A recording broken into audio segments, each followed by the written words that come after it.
Minute Papillon. Salut, c'est Anne-Laetitia Béraud, bienvenue dans Minute Papillon, le podcast info de 20 minutes.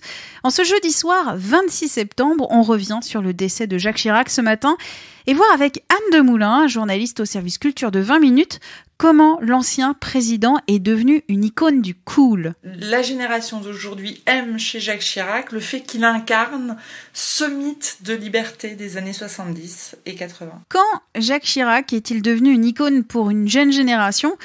Quand le super menteur des années 2000 est-il devenu cool ? En 2015, Jacques Chirac, d'après un sondage, est l'ancien président le plus aimé des Français. Voilà, il bénéficie d'un gros capital sympathie parce que les gens gardent cette image de lui, voilà, du ringard qui s'assume entre guillemets, qui n'a pas peur d'être lui-même, qui aime bien manger de la tête de veau, boire de la Corona et taper sur le cul des vaches au salon de l'agriculture. C'est un petit peu comme OSS 117 en fait.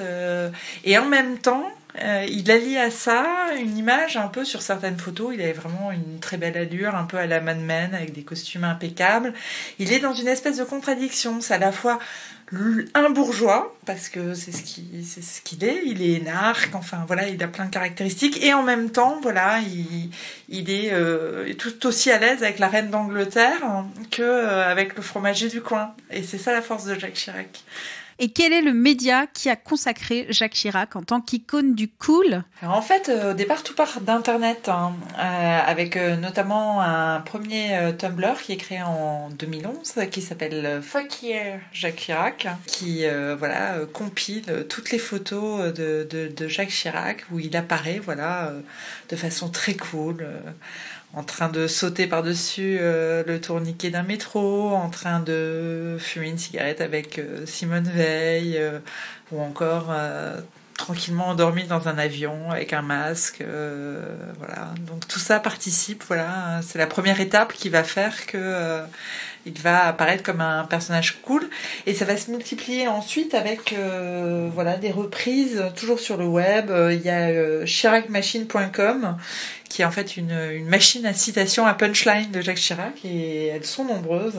Pourquoi Jacques Chirac est devenu plus cool que Valéry Giscard d'Estaing ou encore François Mitterrand ? Parce que y a un dosage, c'est-à-dire que Mitterrand, il fait trop sérieux, trop sévère, trop lettré.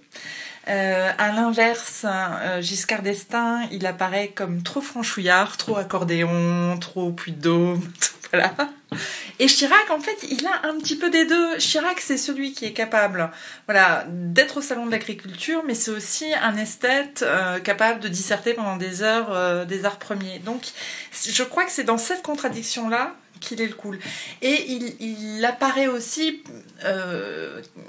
il incarne aussi quelque chose qui dépasse sa personne, parce qu'il incarne aussi une époque où on pouvait fumer, où on pouvait manger de la tête de veau sans craindre pour son taux de cholestérol, où finalement il y avait une sorte de liberté. Alors peu importe ce qu'étaient les années 70, en tout cas, la génération d'aujourd'hui aime chez Jacques Chirac le fait qu'il incarne ce mythe de liberté des années 70 et 80. Merci à Anne Demoulin. Minute Papillon, on se retrouve demain. Et si vous avez des questions ou une envie, podcast@20minutes.fr.